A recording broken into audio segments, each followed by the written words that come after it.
The Rosenior revolution is here. Now, I'm not crazy. I'm not a illogical person. At least I don't think I am. So I am aware of the fact that this match doesn't mean much for what will be the Rosenior era. Now, I know that things have been very positive in terms of the results and everything, but I know how to be logical. I know that as much as I was fascinated by what I saw, I know that respectfully, Chelsea were facing off against Charlton. Charlton not allowed Chelsea to have the ball massively. I'm going to discuss all of this. I'm going to discuss everything that took place in this match, what really gave Chelsea that freedom and that opportunity to be able to do anything in that match. So I'm not foolish. I'm not dumb. I know that Liam Rosenior has won this match, yes, but and Chelsea have won this match as well. But I'm not foolish. I know that there's a lot of things that will probably not work in the Premier League, may not work against every team. I'm going to discuss all that. But Chelsea have won 5-1. What a way to start the Rosenior era at Chelsea. Rosenior has brought freedom. That's the word I can use. Freedom. One word to describe the way in which Chelsea play in this match is freedom. We saw the likes of Gittins. Gittins wasn't the greatest player, but he did very good. He did very good. The way he was coming in from the right hand side and coming from the right flank into the central area and then making those passes and taking those shots that were actually challenging the goalkeeper, unlike Garnacho. But we're not going to speak about the negatives. Now, Chelsea, of course, they cruised into the fourth round of the FA Cup with a dominant 5-1 win. 5-1 trashing, I should say, over League One side, which is why I'm saying it's Charlton. Respectfully, it's Charlton. They are literally in 2 tiers below Chelsea in terms of league. So I'm not going to be getting ahead of myself and saying, oh, Chelsea's going to do this or Chelsea's going to do that. No, I'm not stupid. I'm not stupid. I know that this result does not mean the world. It's just one win. It could might as well be manager bones. But what I know is that it is completely, and of course it was going to be different because I said it in a video that I did a couple weeks ago when I spoke about the former manager or the former coach. I'm gonna start doing that. If I say manager, I'm gonna slap myself in the face because not manager. Managers don't exist at Chelsea's head coach or coach. But I mentioned it, with the former coach. I said it. You're never going to find another type of that coach because unless you clone his mind and you take him to a laboratory, you do all of that, you're not going to see that type of ball with any new coach that comes in. And that is the thing. Rosenior's football, it was not just having possession. It wasn't just keeping the ball. It was meaningful, not meaningless possession. Not having 75% of the ball and doing absolutely nothing with it. It was moving the ball, one-touch passing, which we tend to see with Maresca. I said I wasn't going to use his name, but of course I can't not use his name when I'm using this comparison. But the way in which Chelsea were moving the ball, the high pressing, the way in which Charlton allowed us to have the ball, it made us see, for the debut of Rosenior-ball, what could be. And I'm telling you, it was delicious to see the likes of a Gittins having that freedom to just groove and to just ease past plays. And this, of course, as I said, it's Charlton. Charlton is Charlton after all. I'm not going to be foolish and believe that this is the world and we're going to win the league now or we're going to go on a league run. No, I'm not stupid. I'm not going to say that. But it's been 5 minutes. 10 people are watching. Drop a like on the stream if you haven't already. I'm looking at on YouTube right now. It says only 2 people have liked the stream already. 10 people are watching right now. We're 5 minutes into the show. That's a beautiful start. So let's get to 10 likes, please, so that we can push this to more people so they can hear my somewhat utopic and euphoric side of review. But I'll be right back. I'm going to just play my intro because I need to do this. So I'll be right back. Don't go anywhere. Stay tuned.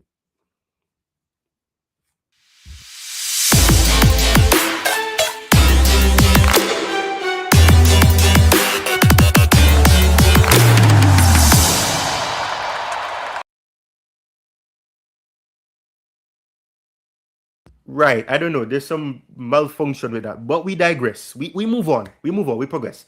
All right. So thank you guys very much for tuning in for this very first review in such a long time. That sounds very exciting. I've never done any review like this one where I'm so excited. And as I said, and I'm going to repeat myself. I don't want to be a broken record, but I'm going to repeat myself. It is Charlton Athletic. I'm not going to get ahead of myself and say that we're going to do this, we're going to do that. But the way in which Chelsea moved the ball, I was in love with the football because it is exactly what I want to see. It was listen, I'm sure like every football fanatic, when you look at the team playing and you may be watching it on TV, maybe watching it on your laptop, your phone, whatever, your tablet, whatever the case may be, and you're saying, okay, I want to make the pass here, make that pass here. And to see that I'm saying, okay, make the pass here, somebody's making a run, make that pass. And to see that the players were doing exactly that, I was like, yes, thank you, Jesus. There's no sideways passing. There's no backwards and trying to recycle the ball and go back with the goalkeeper and try to build up again. It was nothing. It was taking the risk and making the passes. If they pay off, they pay off. If they don't pay off, they don't pay off. That is how football should be played. It should not be about going sideways and being robotic and being static. I mix up the words there. But I'm telling you, the way in which Chelsea moved the ball, I was so in love.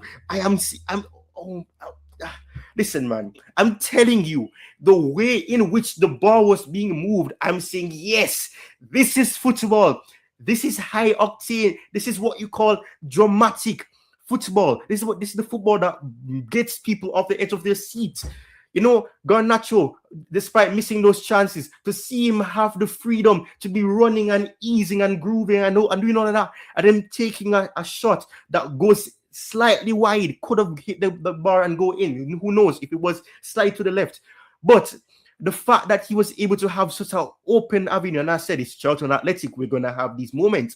But the low block, the way in which Chelsea were able to just get behind the low block, they were dropping deep, they were letting us have the ball, which is what we expect with a team like Charlton, who's in the League One. They're going to be cautious. They don't want to leave themselves open, and they had that massive low block. And we know that first half. It's obvious. We already scored in the added time of that first half to close off the first half. So we know that it was very, it wasn't easy. But we know that because of the fact that they conceded so late in that first half, after having just a couple of seconds left before they go into halftime 0-0, they were going to come out a bit more. They were going to try to get the better of Chelsea, try to get that go back. And of course, Hato with a beautiful strike. I'm telling you, Hato is a player that gets a lot of hate for a player that is so young. I think people forget that he's very young. He's very, very young. He's 20 years old. He's 20 years old. He's a fetus. Rest in peace to Roger. Roger, for anybody who's watching this show, they know Roger. That is what he used to say. He's a fetus. Hato is a fetus. He's just coming to the Premier League. He's coming from the Dutch League. We know that the Dutch League is complete. It's a different kettle of fish to the Premier League. The Premier League is arguably the best league. It's the quickest league that you see, the most dramatic league you ever see. And I'm not trying to be some sort of person that is trying to be biased towards the league in which my team plays it. But it's the best league. The English Premier League is the best league because it's not easy to get wins against every team. You have to fight with blood, sweat, and tears in some matches. And that is exactly what we saw with Chelsea in this match. And I'm telling you, listen, man, Rosenior football. I did a video on Rosenior. You can check it out. I can't put it in the chat right now because I'm not on YouTube studio or whatever to share that link. But if you are new, 30 people watching right now, thank you very much. I saw that we've gotten 5 subscribers already. Thank you very much. I'm loving how good the stream is doing so far. But I really want to go down to the tactical part. I'm speaking about snippets and speaking about that and reviewing and trying to recap. But the way in which we move the ball, it is the best thing that I have seen in so long. 18 months of seeing what I call boring, slow football.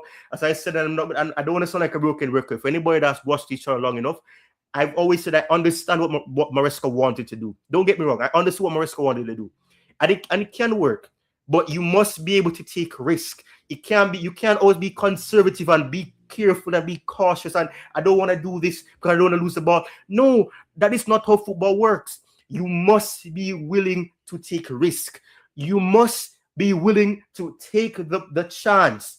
Not just, okay, let's try to recycle the ball because they're not letting us get behind. No, that's not how football plays. You need to go at teams sometimes. You have to be able to take calculative risks. You cannot just be being cautious. That is not how football works. How are you going to basically meet the requirements of what a football match should be about? I said it, the law of football, the greatest thing. The ball is a key part of football. The teams is another part of the laws of football. There are 14 laws of football, and those three things are key. Scoring a goal, having the ball, and of course, having the players to play the ball, to play the football and play, the game. So, of course, that is very important. But the problem that I had with the way in which Chelsea were playing on Maresca, and this is not a bashing sort of situation. I'm not trying to bash Maresca, because Maresca has one trophy, so I can never take that away from him. He's won things at Chelsea, so I don't hate Maresca. I've always said I don't hate Maresca. I don't have hate in my heart. All I'm saying is that I just didn't like the way we played. That's all I'm saying. I didn't like the way we played because it was not for football as well, and that's the irony. People say that, the way that the model and everything with the owners is not for football. And speaking about the owners, I'm going to speak about that. But I want to go down through the rest of the goals. The Tosin goal to make it 2-0. Of course, Charlton got a goal back. I'm not remembering the players. Let me see if I can look it up right now. But Tosin scores in the 50th minute, 5 minutes into the second half. Charlton Athletic pull one back with Miles Leah Burns. I've probably butchered that name. But Miles, close range finish in the 57th minute. But Chelsea were not to be denied. I know some fans were very cautious, like, here we go again. We could bottle this. We've already seen some glorious matches already take place. We saw the likes of Crystal Palace, the FA Cup holders, get eliminated by a non-league team, I think it was. I can't remember the name of the team right now. But, they're gone. The holders are now eliminated. 14 people are watching right now. We're on 5 likes. We can get to 14 likes at least. Thank you very much for watching the stream. I appreciate each and every one of you. But we can get some more likes. I'm asking kindly, I'm begging.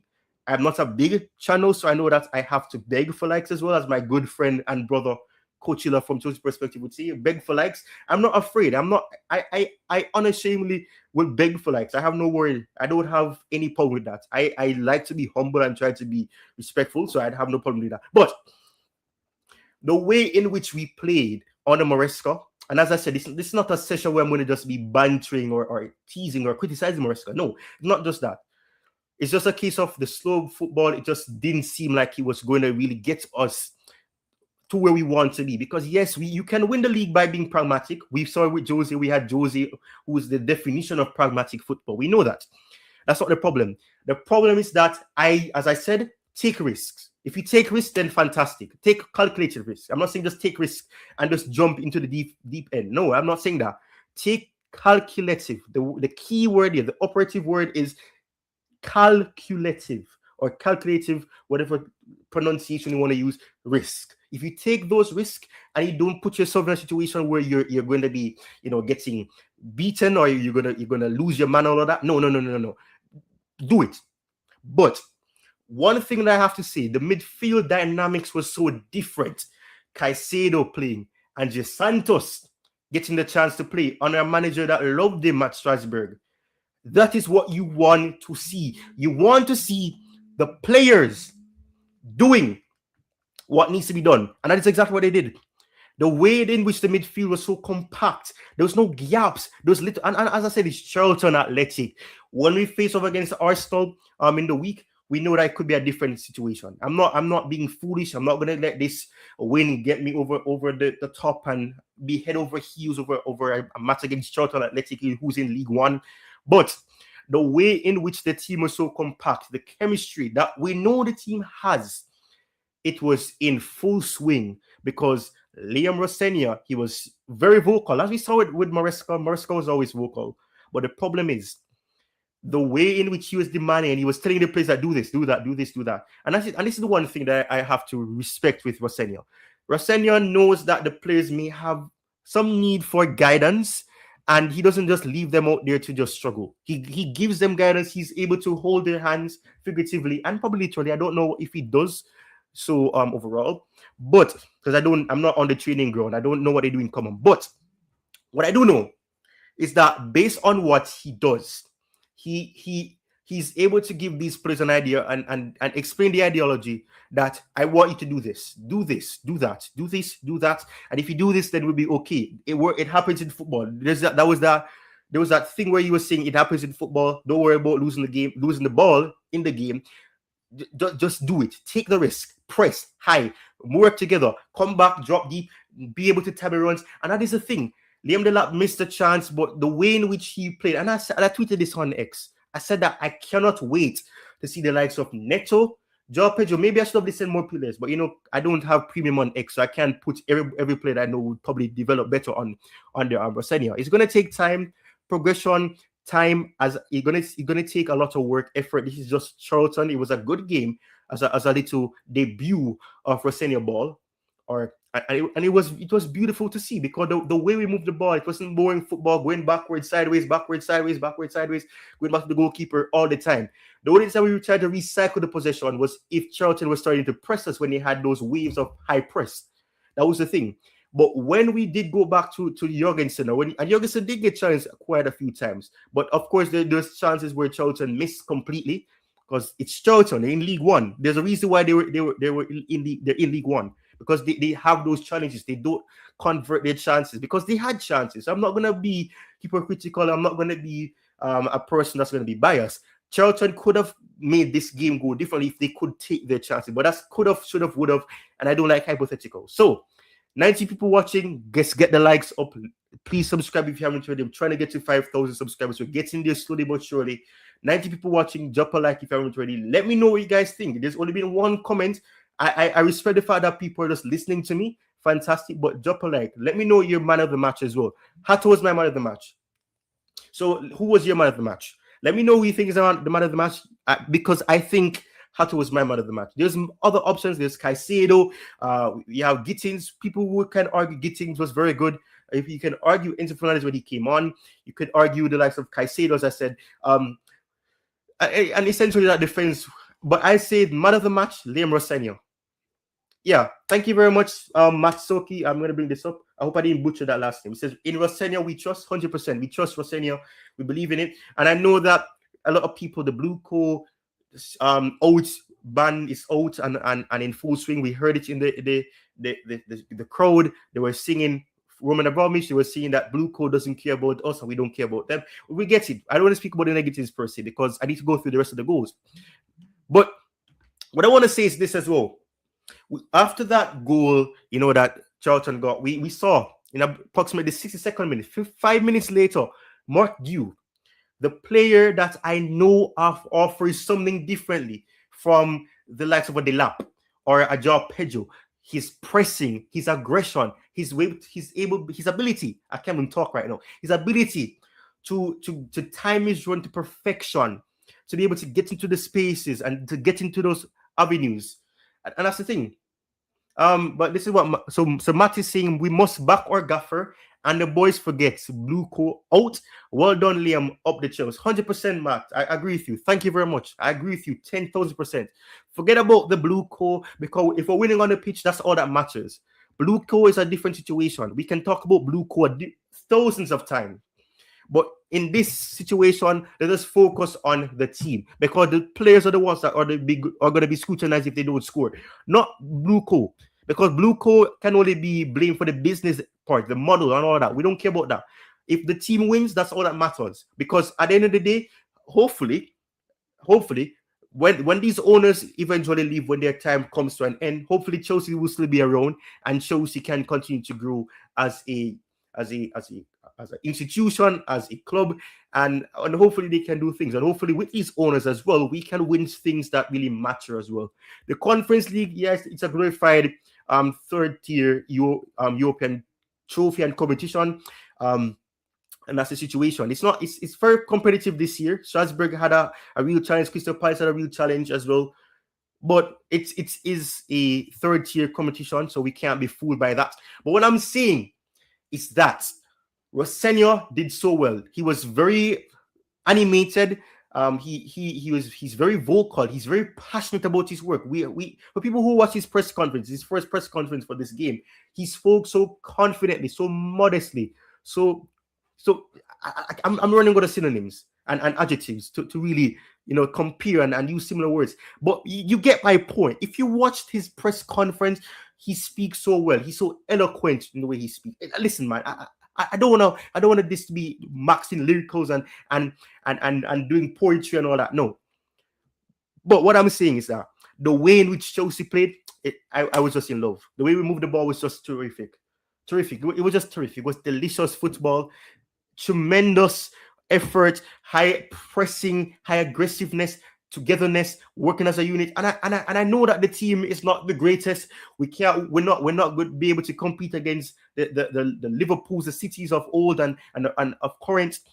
But one thing, and as I said, this is not me just criticizing Maresca, because this is about Rosenior's era, the revolution. Rosenior's revolution is here. As you see in the title, this is why you clicked on this stream, because you saw the thumbnail, you saw Mark Guew in the thumbnail, you saw the title perhaps and the 5-1 result to Chelsea.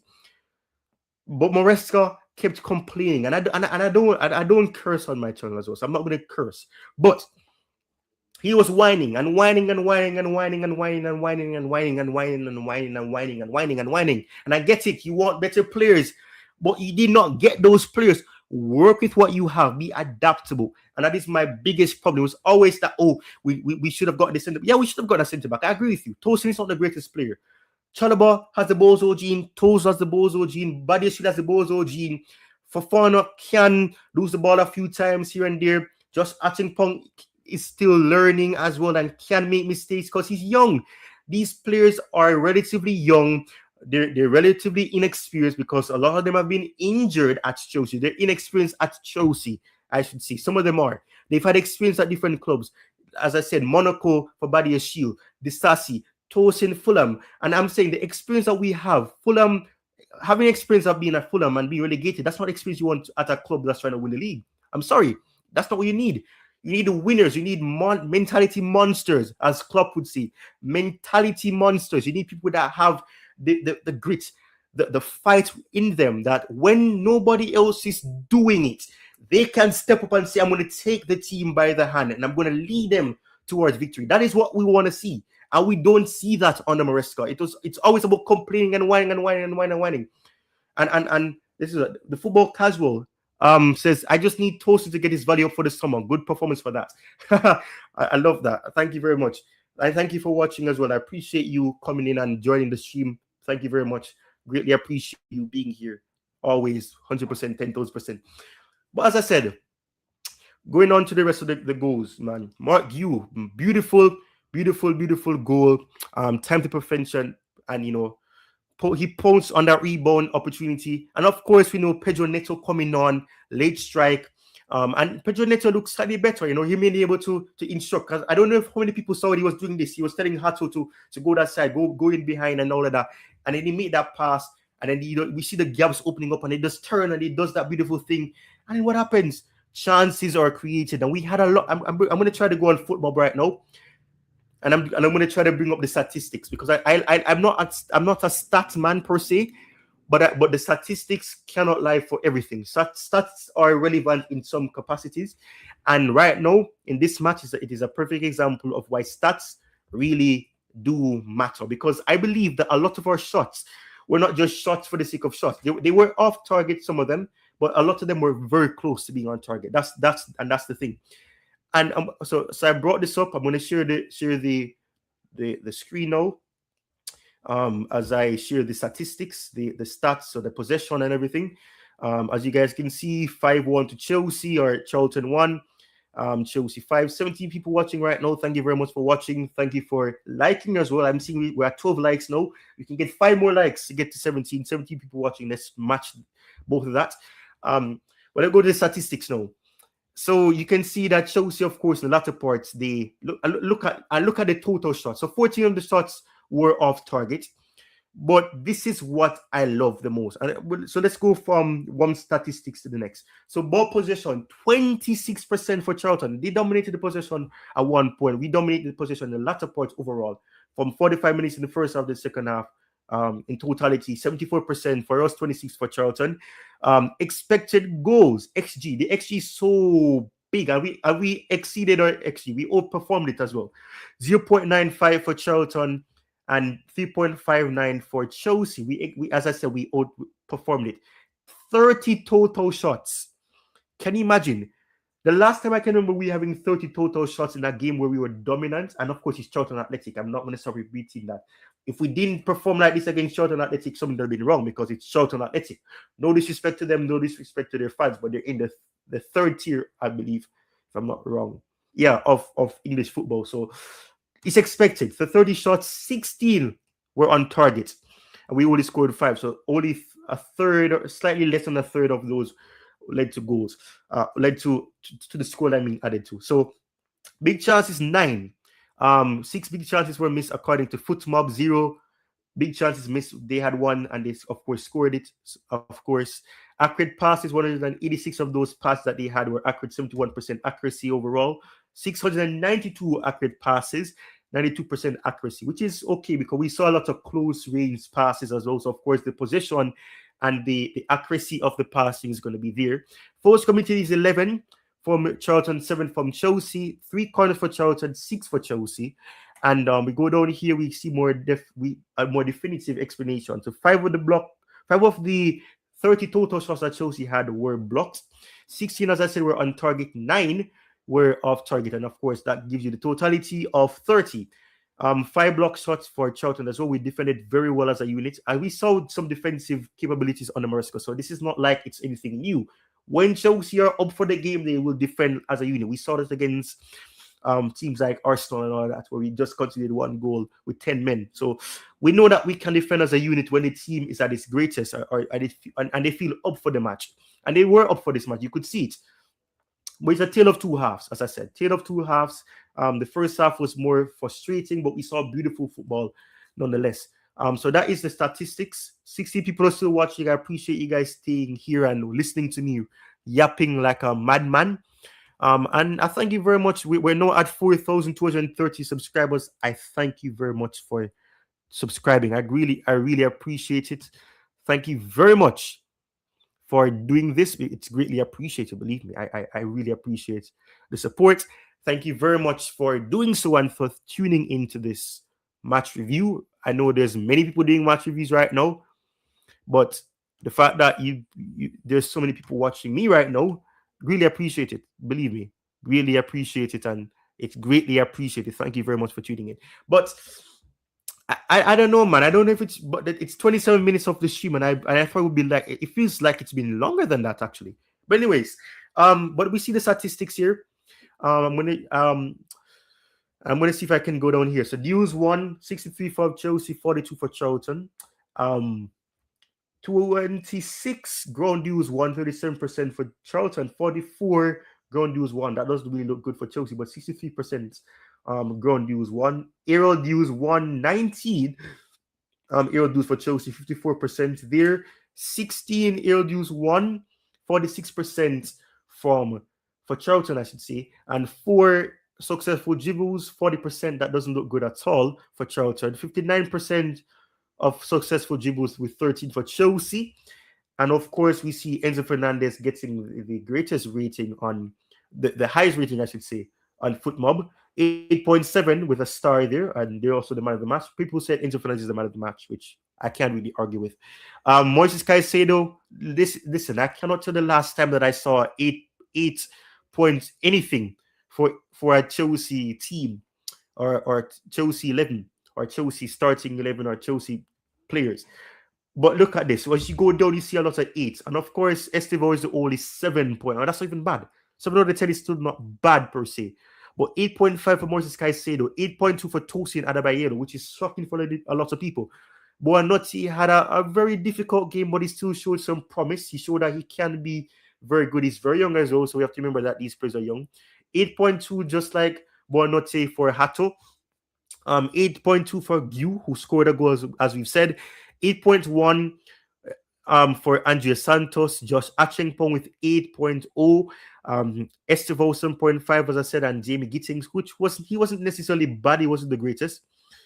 But yeah, and Badia Shield is horrible. I agree that he had a lot of shaky moments, but nonetheless, the team, everybody right here has 7.3, as you said. Speaking about Badia Shield, thank you very much for tuning in. Jesus is King as well. Great to see you here. Benoit, now say Benoit. Benoit Badia Shield 7.3 here.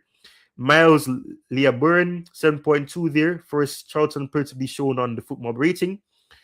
That may well be the case. Jesus is King saying that Badia Shield needs to be sold.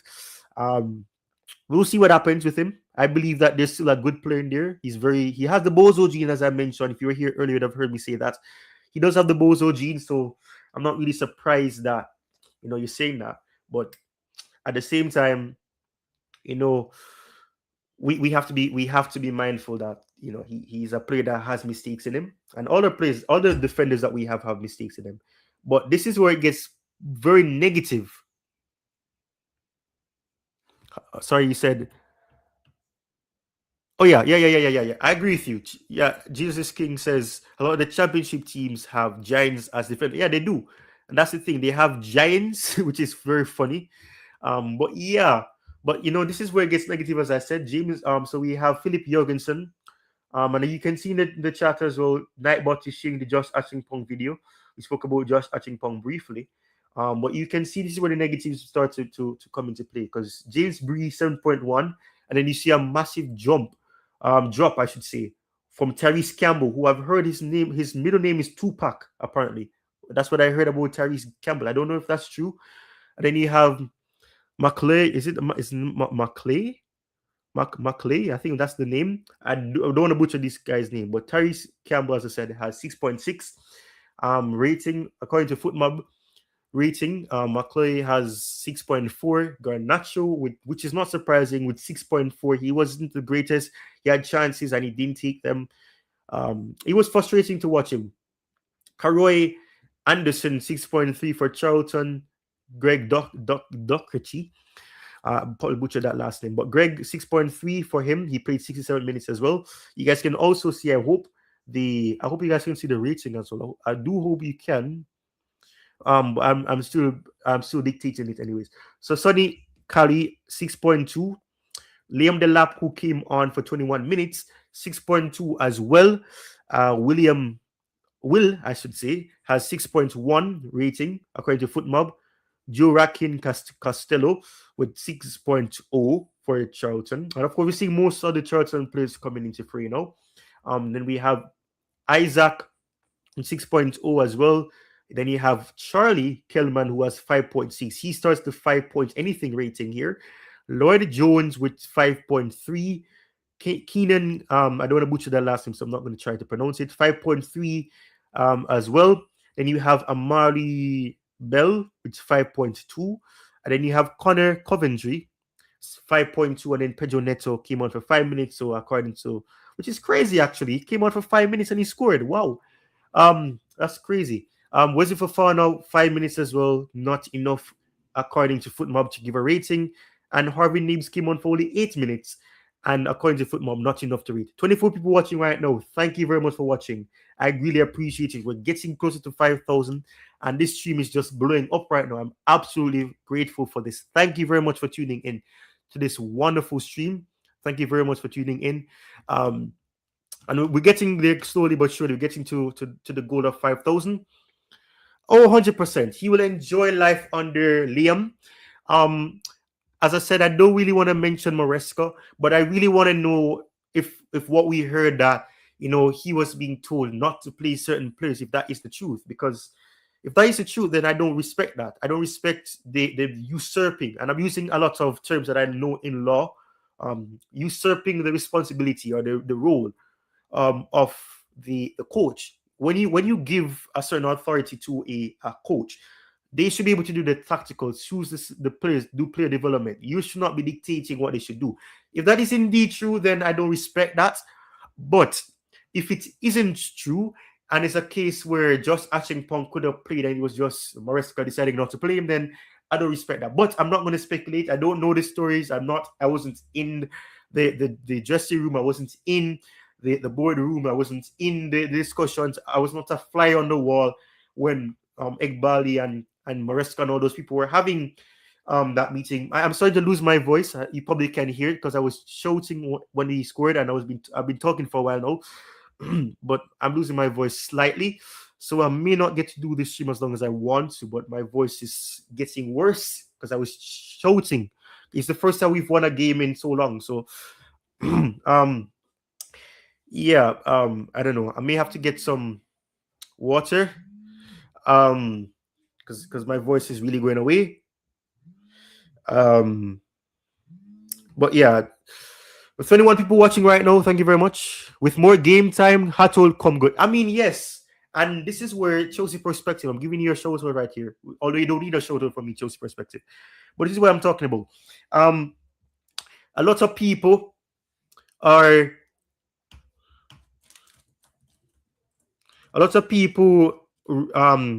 drew conclusion and concluded on the performances of Hato and said that Hato is not good enough. He was a waste of money.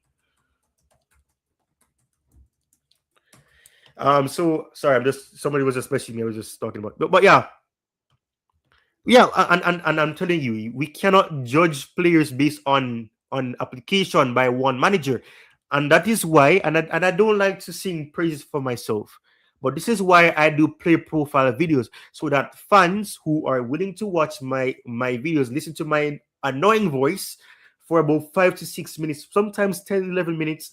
I do these videos so that the fans that can watch, Chelsea fans or whoever fans they are, they can understand the profile of the players, because Gittins is a player who, if you give him the freedom to do what he was doing in this match, if he gets that opportunity, he will come good. And that is why I'm excited to see what Liam Rosenior has in store for him, because I know that, in terms of performances overall, he's been a very poor player. I'm not going to dispute that. I'm not going to tell you that you had no right to criticize him. 100% you did, because he was not performing good.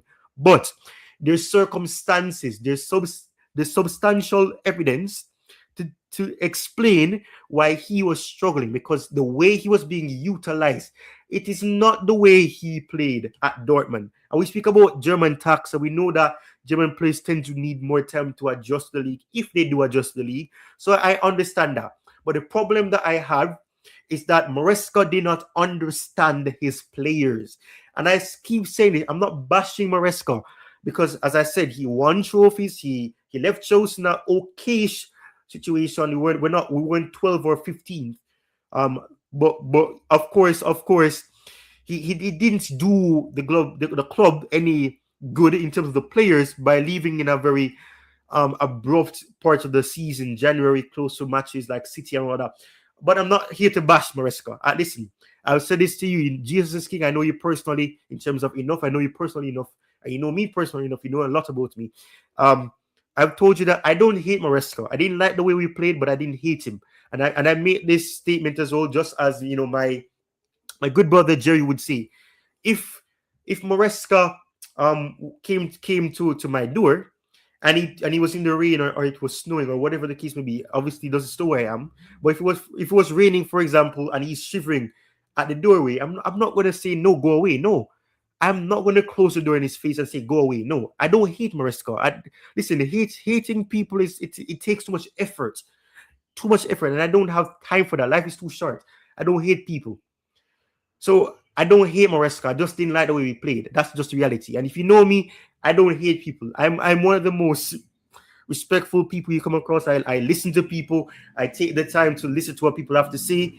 And I'm not perfect. I'm not saying I'm not an angel. I'm not saying that. But I don't hate people. That's just me. I don't hate people. I don't like to have enemies, all of that. So in terms of Maresca, I just didn't like the way he played. That's it. If I see him right now, I'm sure he's a likable person. He's a very good parent. I don't know. So, of course, big up to Blue Line Chelsea. Yeah, exactly. I'm telling you, he didn't understand his players. Some of the players were being utilized poorly, and that is the problem. So when you give these players that freedom, and as I started the show with, I said the freedom. I don't know if you watch SpongeBob or those things. Freedom. And the US, when they said freedom, there's in the liberation, all of that. We know all about that situation. freedom and all that. So the players had the freedom. I could see the joy on the players' face when they were able to make those beautiful passes. And I'm seeing players who I didn't know could make those cross-field passes, switching the angle, switching the play from left to right and right to left. I'm saying, listen, I'm a football fanatic.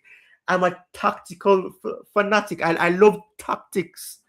And I could just see the way we're moving the ball from left to right, left to right, left to right, left to right. I'm telling you, it was just beautiful football. It was beautiful football. I'm telling you, man. Listen to me. It was beautiful football. Beautiful, beautiful, beautiful football. Yeah. The patterns were sick. Honestly, Jesus is king. Exactly. Yeah, I know, man. Yeah, exactly. I told you. Listen, I'm telling you, the players were happy. I'm telling you. And as a person that is studying guidance and counseling and having to study psychology and developmental psychology and all that stuff, I know that you have to have a keen eye for details, and I love that. And that is what I love to do. Key eye for details, assessing the small things. And I always say that there's cracks in the way that Chelsea play, and it could be deadly, it could be dangerous. 23 people are watching right now. Listen, man. After a performance like that, to see 23 people listening to me speaking and like this, I appreciate you. Listen, I'm not a big content creator. I'm not expecting 100 people to be watching me and all of that. But 23 people watching, that's a beautiful thing for the challenges I've had. But let's see what you said. The number of players we had when we broke free, I was surprised. That is something we have to build up. We have to build upon. Yeah, 100%. Yeah, and you know, for it to be the first match, you know, it's not going to be perfect, and nothing is perfect in football. Nothing is perfect in life. So there's always going to be little cracks and things you can say that if the team had done this, and I mentioned it earlier about 20 minutes ago, that if Charlton had taken the chances or the build-ups that they had, if they had led to them taking those chances, we could have had a different sort of result, and that's hypothetical, but we have to speak about it. And I'm a football fan first and foremost. I'm a Chelsea fan. I love Chelsea, and I took the liberty to get this shirt because of how much I love Chelsea. This is a beautiful shirt. Beautiful shirt. I got it yesterday. Beautiful shirt. So this is why I love Chelsea. Chelsea, listen, I speak about Chelsea more than anything every day, and that's not healthy. But you know, as a football fan, I speak about Chelsea a lot, and I don't like. I want to cut down on it, but of course, Chelsea are indirectly getting me money as well, so I can't complain. But hey, if I can sit here and speak. Yeah, I love it. The training kit, I love it. It's beautiful. Listen, it's beautiful. I got it, yeah, because I love it. I love it more than the. Sorry, people see me stand for the first time in a long time. Yeah, listen, I'm telling you. Oh yes, Blue Line Chelsea. You know it, man. You know it, man. You know it. Yeah, you know it. I was depressed. Listen, I have to say, I was depressed watching Chelsea under Maresca. And as I said, I don't hate Maresca. As I said, I feel like a broken record. I don't hate Maresca. I just did not like the way we played under Maresca. And that's just the thing. As I said, I understood what he wanted to do at Chelsea. It worked sometimes. It didn't work at times. So, of course, and we won trophies. So, of course, clearly something was right about his tactics. So in some matches or the application or the philosophy. It worked at the times where they really mattered, when he won those two trophies, Club World Cup against PSG of all teams, the European champions. We put a halt, or Chelsea put a halt in PSG winning every trophy that they were in every competition that they were in. So of course Chelsea, and that was on the Maresca, but the players had the freedom. The only player that I wish we could have seen in this game was Cole Palmer. Because I would have wanted to see how Cole Palmer would have played. We didn't see Cole Palmer, but we know we have to play at Arsenal on the 14th of January, so we have to prioritize matches. And no disrespect to Charlton, the game against Arsenal is the biggest match, because if we win that match, we have 1 foot, not confirmed though, we have 1 foot into the finals of the Carabao Cup, a trophy that I know a lot of people don't like. But for Chelsea to say that they're the best team in London and all of that, you must be winning every trophy, or trying to win every trophy of every competition that you're in. So you cannot say that you're the best team in London or the best club in the world if you can't even win a domestic cup. We've not won the Carabao Cup in almost 10 years, if not 10 years. So it's important that we win it. And the last time we won the FA Cup was 7 years ago, I believe, or almost 7 years ago, in 2018 under Conte. So we needed to win these domestic cups. We need to win the Premier League because it's been almost a decade since we won the Premier League. Only 2 years to go, or 18 months actually, until it becomes 10 years since Chelsea won the league. So we can't say that. And yeah, I mean, that's important. Bro, I want to see us lift the cup out. I mean, 100%. So of course, I know I'm not gonna call out anybody, but I know a lot of my friends were complaining about, oh, why is James not on the bench? Why is Gusto not even in the squad? Or why is this not like? And I'm saying to you, you needed to remember that you have to use the squad.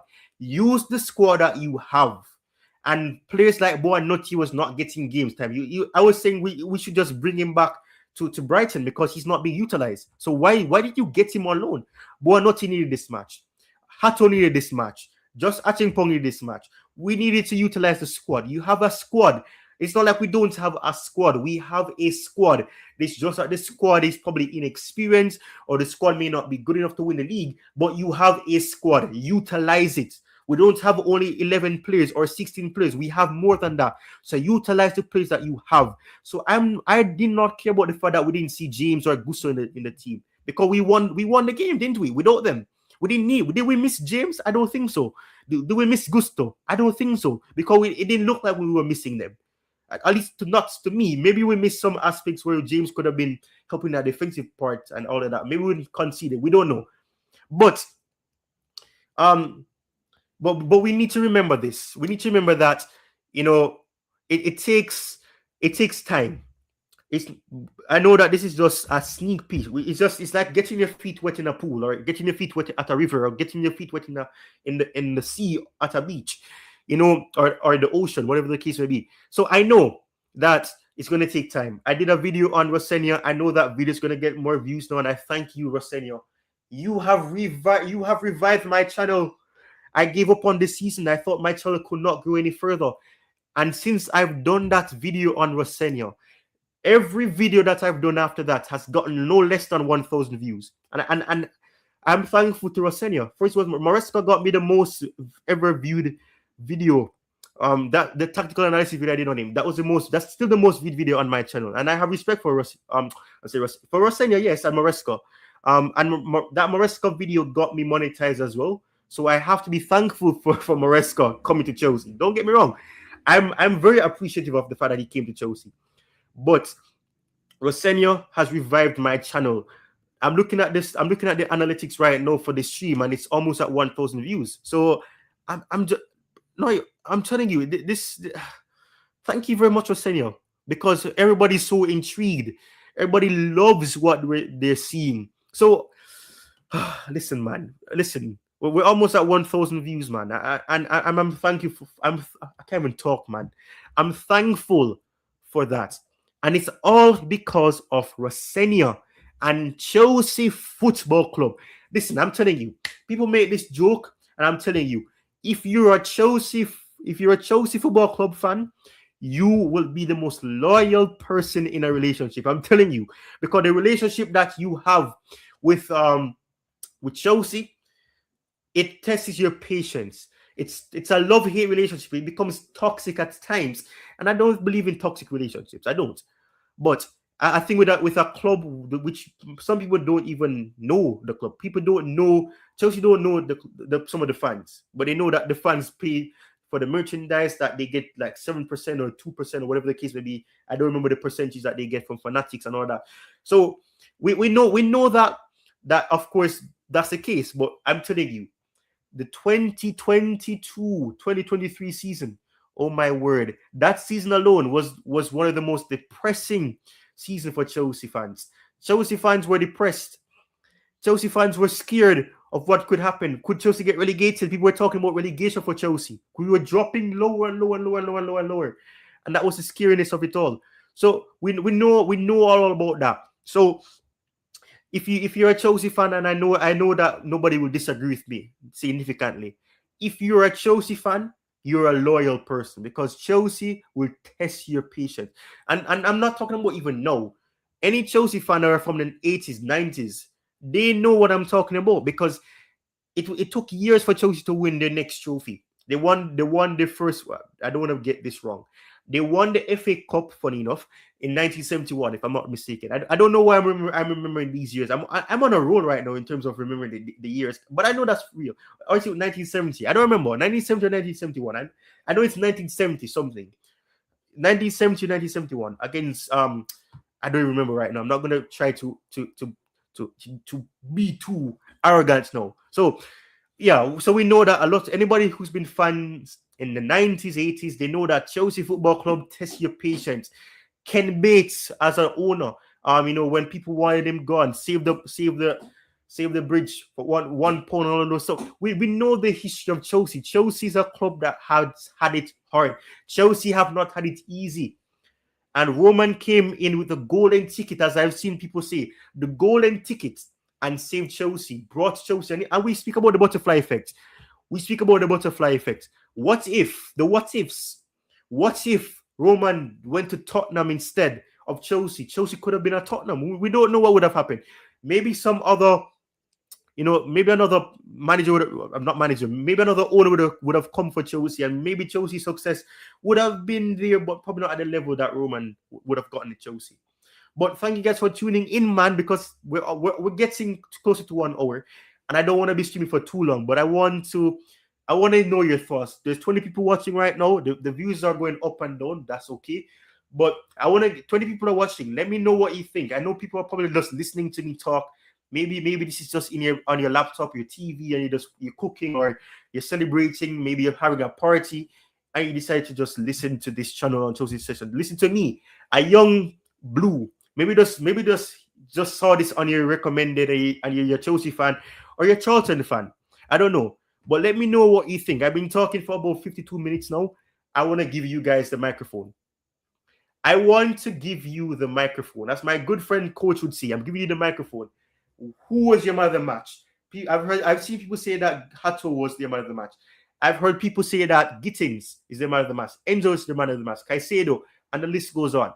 Who is your man of the match? I need to put out a poll, but I'm not able to utilize the YouTube thing to use the poll right now. As I've said, I'm also, there's also a thing running on right now. I'm trying to get resources.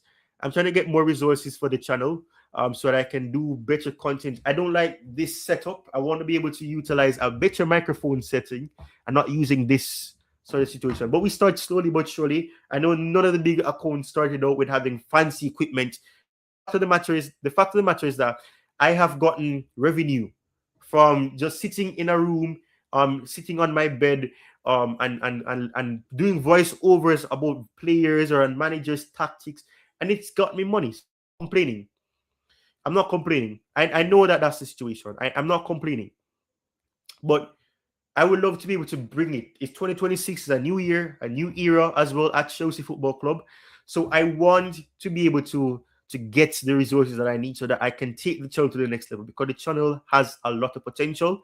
And I know that there's some things hindering it, which is resources that I cannot afford. So if you feel generous enough, you can check out the Throne link that should be coming up on the screen as well. You can also send a super chat, or just a super thanks, whatever it is. If you can, I'm not saying you have to. It's not an obligation. You don't have to.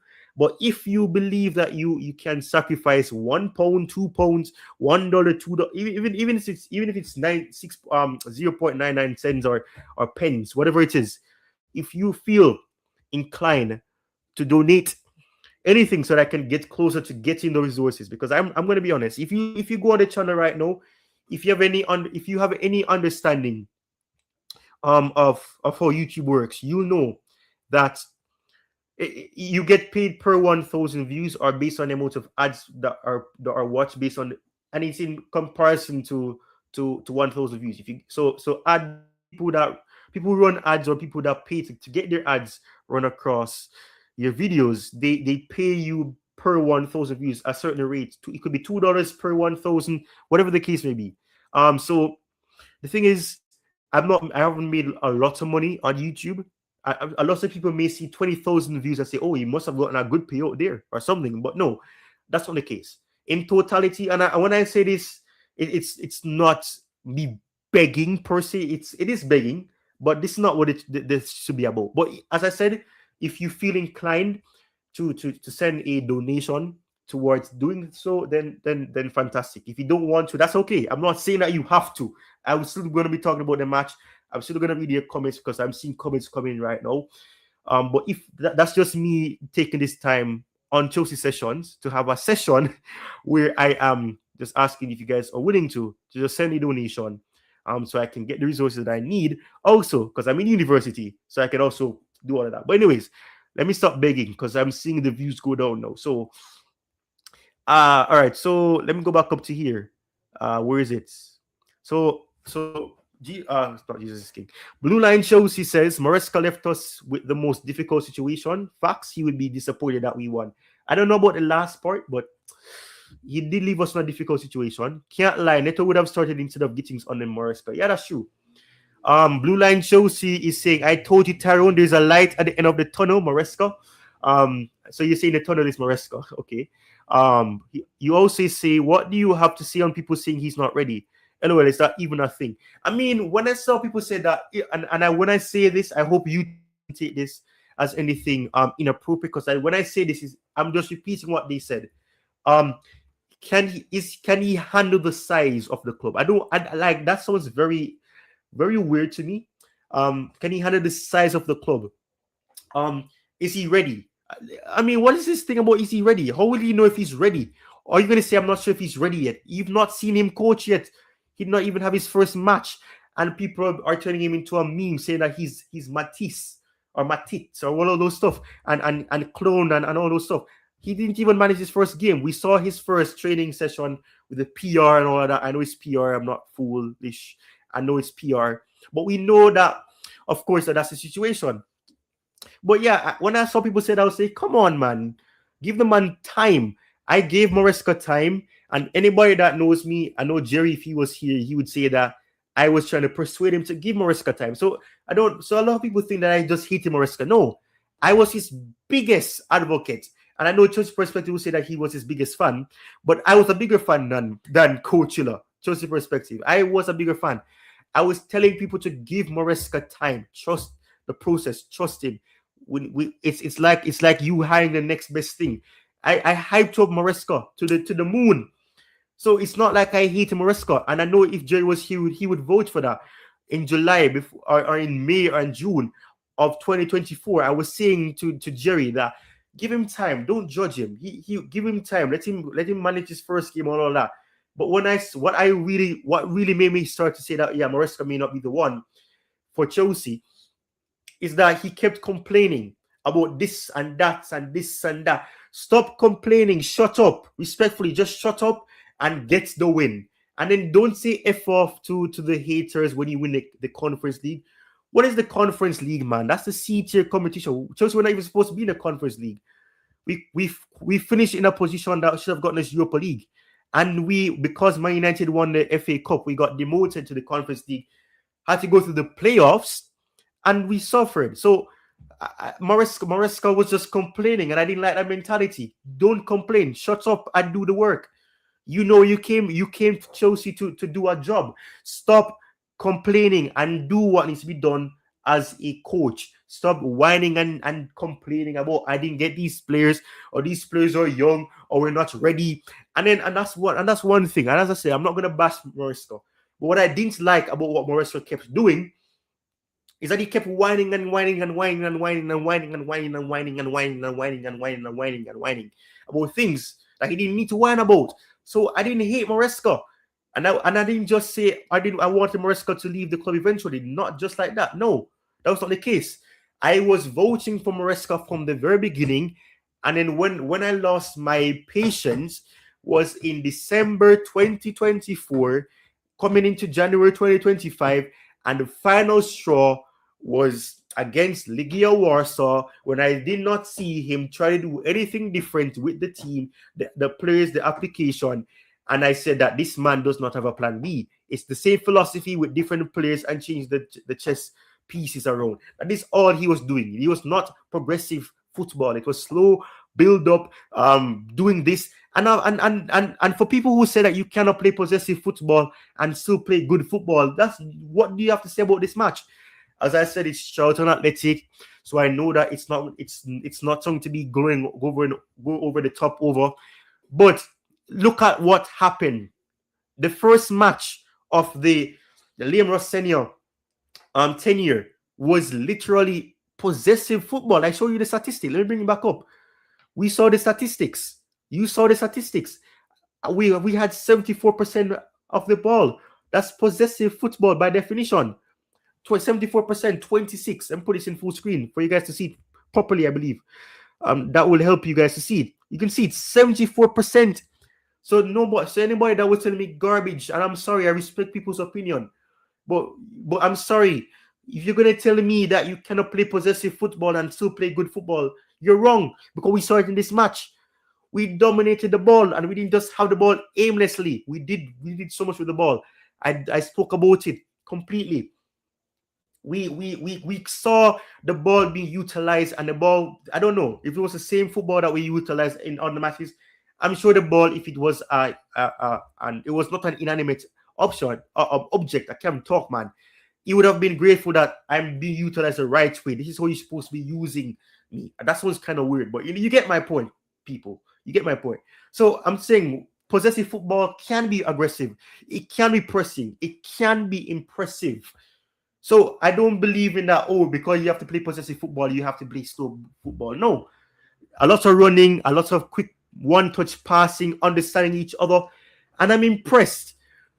After the game that we had against Fulham where we lost, sadly, to see the team do so much and to play so differently with so little time to prepare for this match, and they were playing like it was completely a different situation, like as if Rosenior was here from the beginning of the season. You cannot tell me that we can't play possessive football and still do what we did. So yeah, that's why I'm saying that I disagree, and that's why I'm saying that as a young football fanatic, anybody that told me that, I'm sorry, you've been proven wrong here, because we played possessive. We had the ball a lot. Charlton gave us the ball as well. So it's not like we were just having the ball for the sake of having the ball. Charlton gave us the chance, and they were playing a low block. And as I said in a group chat of mine, or a group chat I am in, that this is what you call what's the word? This is what you call how to defeat or to beat the low block. And because Charlton had a low block, they had literally almost 8 players behind the ball, and the ball was able to find the back of the net with a beautiful volley, as I said, by Hato. It reminded me of a Chilwell mixed with a Alonso. So I'm telling you, Hato can succeed at Chelsea. He'll be a success at Chelsea. And people gave up on him too soon, because I can't wait to see what Rosenior is going to do. That is why I'm saying Rosenior, I have a lot of respect for that man, because he said something in his first press conference, his first interview, that I love. You need to understand the profile, understand your players, because if you don't understand your players, you're gonna have legitimate expectations that are not realistic, because certain players cannot do certain things. So how can you expect them to do certain things when that's not who they are, or rather they can learn to do that, but you can't be bashing them when they're learning how to play completely different from what they were playing at a different club. And I'm telling you, the Dortmund Gittings was starting to show again. We're seeing the shadow of Dortmund Gittings. Gittings still has a long way to go. Don't get me wrong. Gittings has a long way to go. But we saw beautiful utilization of Gittings. The freedom, the way that he was just able to get beyond players, not worried about going backwards or sideways, but just going at teams, taking the risk, taking the chance. That's what I love. But the comment section is getting through with a lot of comments, so I'm going to have to go down. Jesus is King says, good to see you smile again. I pray to God it continues all year. I pray to God as well that happens as well. But of course, I know that's not going to be the case. I'm not going to always be smiling, because life always has its challenges. So And I've learned that the hard way. You know as well, Jesus, what I'm talking about. So, yeah. But Blue Line Chelsea says, what do you have to see on people? Okay. I think I'm going backwards. So Blue Line Chelsea says that Liam Rosenior is my man of the match. I agree with you. I said that as well on assuming I was on for a watch along. Jesus King says, for me, I would say Hato was man of the match because that role was new to Jim. To Jim? Oh, to him. Okay, I realize that's him. No, not necessarily new to him. He had a bit of cameos there at Ajax, and he's utilized I can't even talk. He's utilized as that type of player also with the likes of Netherlands. I'm forgetting what his nationality. The Dutch centre back / left back. If you go back on my channel right now, you see that one of the videos says that in the thumbnail it says versatility. He's versatile. He can play there. But Maresca did not trust him, and that's what I didn't like. Trust your players. You have a squad, trust your players. And of course, we know that Rosenior's situation is different. He has to understand the players. He needs to see if his application can work with certain players. So he took this game to utilize these players in that game. But I agree with you. It was new to him in terms of at Chelsea. So yeah. Go down that. Rosenior is an upgrade to Maresca. Right now it seems that way. As I said, it could be manager bones. I'm not gonna dispute that. It could be manager bones. It's the first game, different tactics, freedom, so the players did perform good. But as I said, the sweeper keeper, which is one thing I want to mention, the sweeper keeper role that we saw with Jurgensen, and don't be surprised if Jurgensen becomes the first choice goalkeeper. I know that he's the rotating goalkeeper as well, so maybe this was a one-off thing for him. Sanchez may go back in goal, but with the likes of Jurgensen was comfortable with the ball, but the super keeper role could also be risky. And that's one thing about this that I know is Charlton Athletic. We were able to do it against any other team. Maybe it wouldn't have worked out as it did. Super keeper is risky in the Premier League as well, so I'm not going to dispute that. But it works. It works against Charlton, and it looks very effective. We saw it. I keep saying it. And I'm going to make this joke. Todd Bowley said you want to see 4-4-3. We could see 4-4-3 because the goalkeeper is also part of the playmaking role. He has a playmaker role. He sets the play. He makes those long ball passes. And that is one thing I hate with Maresca-ball. I know I keep going back to Maresca-ball. And I'm sorry, you have to compare because with Maresca, it was a case of if you go long, I'm going to punish you or you're going to be benched. I didn't like that because you're limiting the capabilities of the players by saying that they can't make long balls. Why can you not take some long balls over the top and try to go into the final third of your opponent? Why not? Why do you worry about losing the ball? That's what football is. Take risks. Try to get the second balls if you don't get the first ball. Compete for the ball. Try to get the ball. That is all I say. I'm sorry. I don't agree with that sort of way that he was instilling in the goalkeepers that don't make long balls because we don't want to lose the ball. Why? Why not? So I agree with you, Matt. He looks like an upgrade, 100%. That December was dark. Yeah, I agree with you. I was angry that month. I agree with you, 100%. And especially that game if we had beaten Everton as well, it could have been a different thing because we would have been first, at least for a day, if we had beaten Everton. I remember that. We were 1 point behind Liverpool. And if we had won that game, would have been 2 points clear of them. At least for a day, if they had won the game against I don't know which game that was. But yeah, he was comfortable on the ball today. I mean, Jurgensen, 100% he was. So I've caught up now. I'll be right back, guys. I need to drink some water. I'm losing my voice. So I'm going to play my beautiful intro again. Hopefully it doesn't glitch again. But I'll be right back. Stay tuned.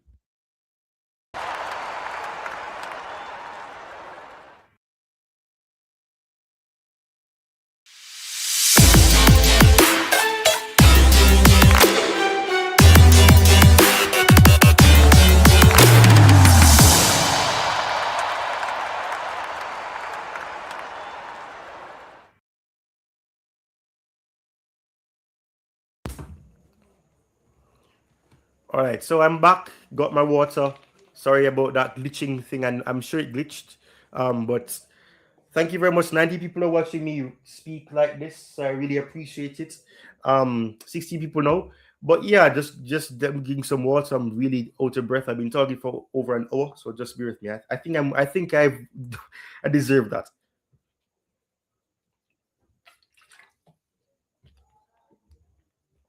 All right, thank you very much. But yes, thank you very much. I'm happy that I'm getting some interactions now. 60 people watching, and we've and I want to thank you guys, as I said, for tuning in. I'm not sure how the views are looking right now. I'm not sure the subscribers are looking right now. I'm gonna go on YouTube to see if I can put a poll. Not a poll. If I can check out the what's going on here. But listen, man, Liam Rosenior, it was a strong start for him, really strong start, and I'm happy for him because his team did not let him down. All right, so thank you very much. But yeah, let me know if there's any other parts of the game that you want me to speak about. I have no problem. I'll be here for about. I think I can probably stream. I almost said scream. I'm probably gonna stream for around 20 more minutes, 19 minutes exactly. I want to stream for, and I'll see if any more questions come in as well. We're getting closer to that 1,000 view mark as well, and that's what I'm aiming for before I end the stream. So hopefully we get there. So share the stream, guys. Drop a like. I'm gonna go on YouTube to see how many likes we have, because I'm sure with almost 1,000 views, I need to know how much likes I'm at. So bear with me, guys. Let me just quickly, see how many likes we're at, or somebody who can tell me. Blue Line shows you're a moderator. How many likes are you seeing on your end? We're almost at 1,000 views, so thank you very much. We're almost at 5,000 views, 5,000 subscribers, I should say. Let me go on to see what's going on here. I'm not okay, so but yeah, let me know if anything else. Let me see what. Okay, you see that? You see? All right. So Blue Line shows there's 12 likes. I don't like that. 12 likes. So we're almost at 1,000.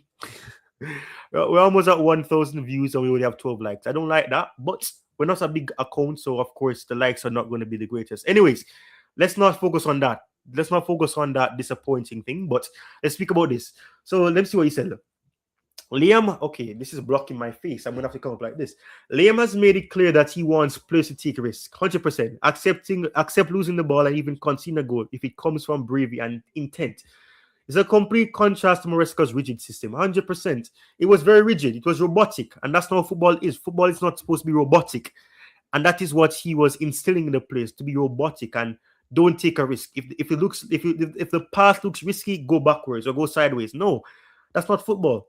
Take risks. And that is why when I play, when I play the little skimmage games as it's called in Jamaica, the little friendly matches or friendly sort of 1v1 or 2v1 or whatever the case may be, 5v1.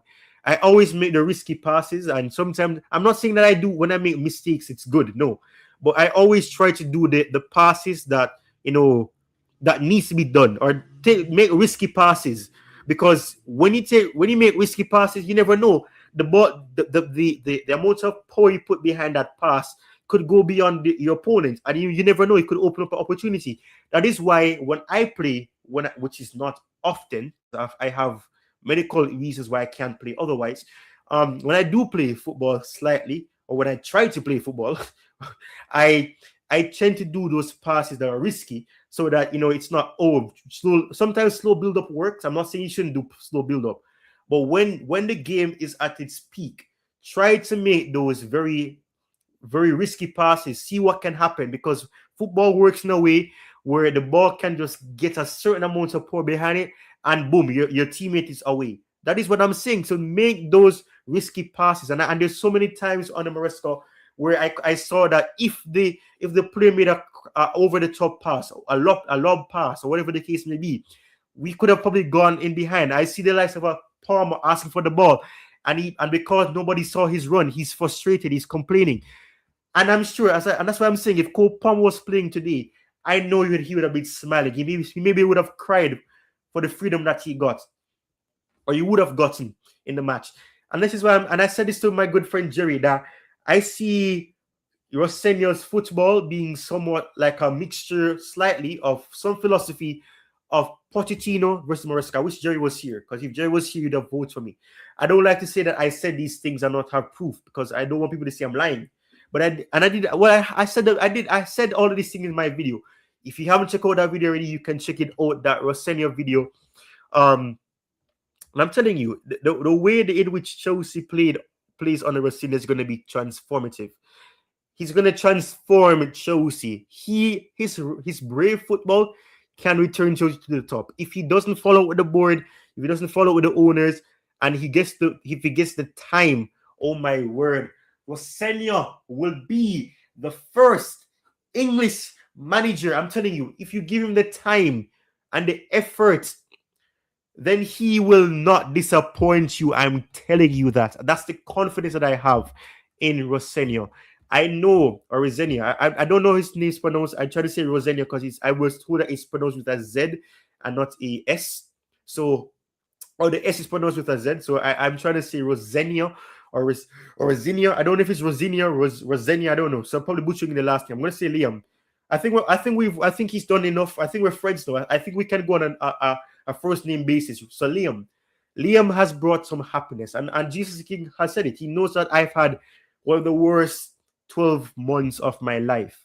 Many people who know me personally, they know I've had the worst 12 months of my life.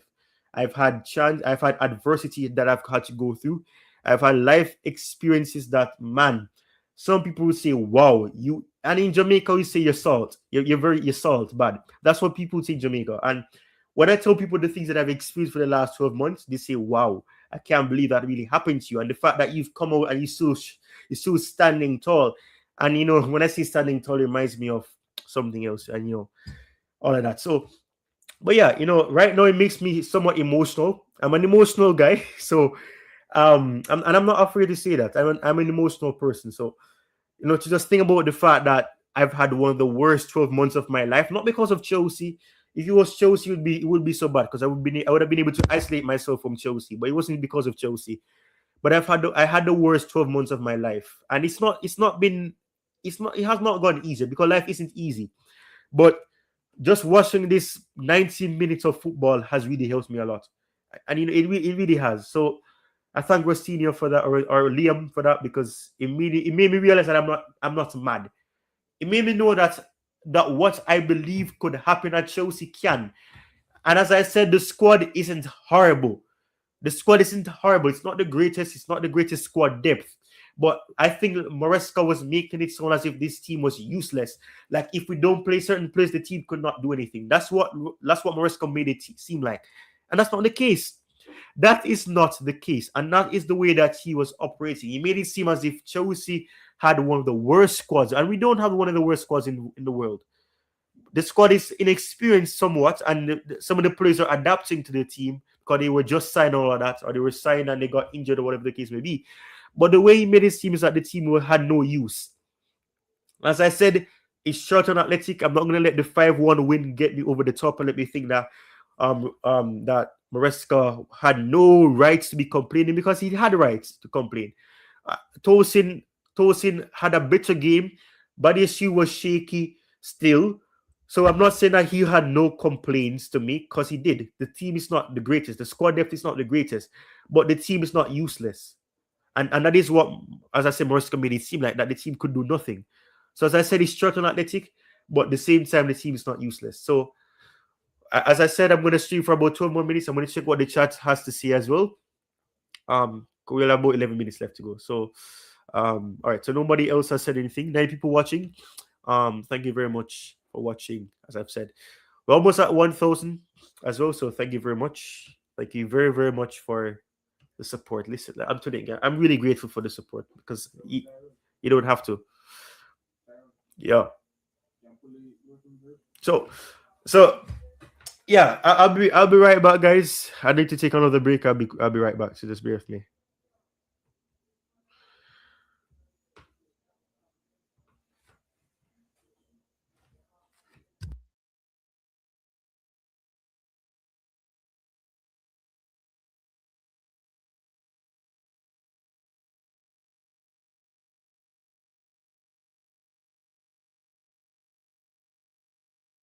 Yeah, my apologies for that, guys. Just had a little thing I had to sort out or whatever. But yeah, hopefully I'm back on screen. Okay, so this should be. I need to play this again. Sorry, I need to play my little live discussion video one last time.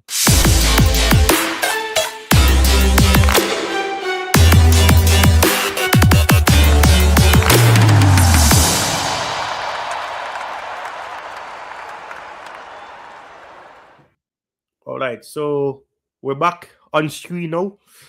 So this is the last leg of the race to 90 minutes of streaming. And listen, I thought this stream was not going to do as good as it has been doing, so I'm thankful for it. Yeah, Cole Palmer's free again, and we heard that Pochettino, we heard on the Pochettino when Pochettino left. I need to get my words together. Bloody hell.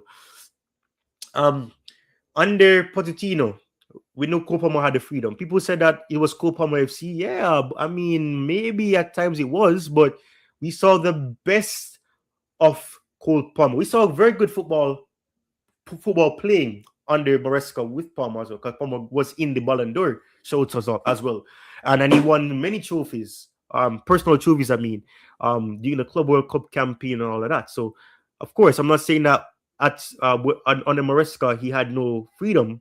At times he took the chances, and we heard after that Conference League situation that he said he got sick and tired of passing sideways and backwards, so he said to take the game into his own hands, and it worked. So yeah, I mean, he's free again 100% because Rosenior gives you the chance to do things. He doesn't tell you everything to do, but he will guide you when he sees that you need guidance. You'll say Joe Pedro, Esteban. He'll do that. We saw the first training session PR that they did with him shouting and saying Joe, or Esteban, do that and all that. So we know that he gives the players freedom, but he also will guide them. So you see where they need improving first, but he doesn't dictate what they should do. He gives them the freedom to do what needs to be done, learn from their mistakes, and that's it. And he said it in that video as well. If I could play it right now without being copyrighted, I would. He said, it happens in the game. Don't worry about it. Continue. It happens in the game. That's why you should not be afraid of losing the ball. And I keep repeating myself. Maresca made it seem as if it's impossible. Or it's unacceptable is the word I should use. It's unacceptable to lose the ball. If you lose the ball, it's bad because it means you have to defend. And I get it. The best form of defending is attacking, and having the ball means that you won't be able to concede unless you kick the ball into your own net. So I get that part. As I said, I understood what Maresca wanted the team to do, but he made it seem as if, as I said, if you lose the ball, it's a crime against humanity. That is the way he made it seem. So 30 people are watching. Only 3 people have commented, which is strange to me. But as I've said, I want to thank everybody for tuning in. We have 7 minutes left, and as I said, we've hit that 1K view mark, and I have to thank you very much. Thank you very much. This stream, as I said, I thought this stream was going to fail massively because my views have been horrible. They've been cataclysmic. They've been horrible. They've been catastrophic. But this stream has done way better than I thought it would. Maybe it's the thumbnail, maybe it's the title, maybe it's the excitement of the Rosenior revolution, as I put it in the title, or the Rosenior era that has begun with a 5-1 trashing of League One team Charlton Athletic.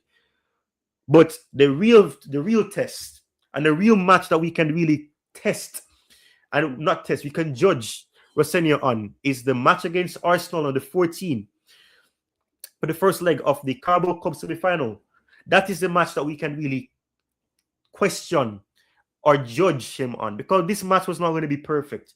But now he has about 3 days or so to prepare the team for Arsenal, who also rotating significantly. And they play tomorrow as well, so they will have one less game than Chelsea, one less day, I should say, than Chelsea to prepare for that match. But of course, I'm sure they're preparing for them next match before their match against, I think it's Portsmouth. Is it Portsmouth? I think it's Portsmouth they're playing. So, yeah. I mean, the game that really matters to me is the Arsenal game, because the Arsenal game is going to be more competitive. It's going to be a test for him. Arteta's going to have some players available. He's going to have more players available than he did in the Premier League against Maresca. Jesus is back. Shazard is going to be there. Eze, who I assume was rested for the game against Chelsea, I should say. He didn't play. He didn't get much minutes against Liverpool. He got, I think, only 10 minutes. Him and Madueke. Madueke has a point to prove against Chelsea as well, so he's gonna have probably his best game as well.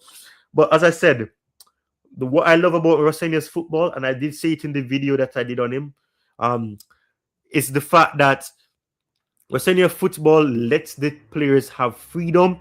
It's high pressing, it's high octane football, it's taking a risk, it's brave football, as I put in the title there. Can Rosenior's brave football return Chelsea to the top? And I believe that if he gets the chance to really develop, it will. Honestly, what Blue Line Chelsea says here, it says YouTube got bored with Maresca-ball. Maybe, but maybe. But thank you very much. As I said, guys, thank you very, very much for tuning in.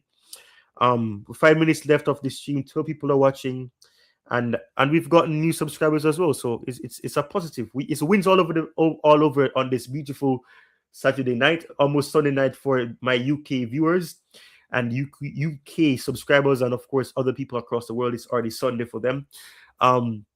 It has been a wonderful Saturday for me, in terms of views, in terms of everything. So I'm really appreciative of everybody that took the time to even drop a like, drop a comment. Jesus is King is here saying that the stream was a good stream. Thank you very much, Jesus is King. I don't like to disappoint my viewers, so I appreciate it. Thank you very much. I think I spoke effectively on why I didn't like Maresca-ball. And as I said, I don't hate Maresca. I wish him all the best in his future endeavors as well. I hope he finds a club in the summer, which I assume he's going to go to a club in the summer rather than mid-season. And I wish him all the best because he's a very good manager. He's very good. He has a potential as well. And he has that untapped potential. And hopefully he can tap into that potential and he can be a success at the next club that he goes to, because he's a very good coach, very good coach. And I hope he stops overthinking, because simplicity works at times. Keep it simple. Go back to the basics of football. That is what he needs to do. He was overthinking in matches when he didn't need to overthink. Keep it simple. And yeah. But thank you very much, Jesus is King, for watching. Thank you to Blue Line Chelsea, who never stops supporting. And thank you guys for tuning into the show today, as Nightbot Timely says here. And one last time I'm saying this, if you want to help the Chelsea channel grow even further and to help to make the channel get better content being produced and in quicker succession, because I have a lot of things planned for 2026. If God spares my life, I plan to do a lot more tactical analysis videos on matches. I may do one for this game. Maybe I should wait until the Arsenal game to really do a full coach's corner. I know Jesus is King suggested coach corner, and he would be happy. And I'm sure if he checks out the coach corner playlist that I have now put some videos in, you'll see that I did play some videos into that playlist on Rosenior. Big up to you, GFC govern! GFC govern! You know who does that, Garb. I don't need to even say anything. Big up my bro, my Jamaican brother. How are you doing, man? I know you must be happy that Chelsea got a win after so long. Second win in 10 games. That's horrible.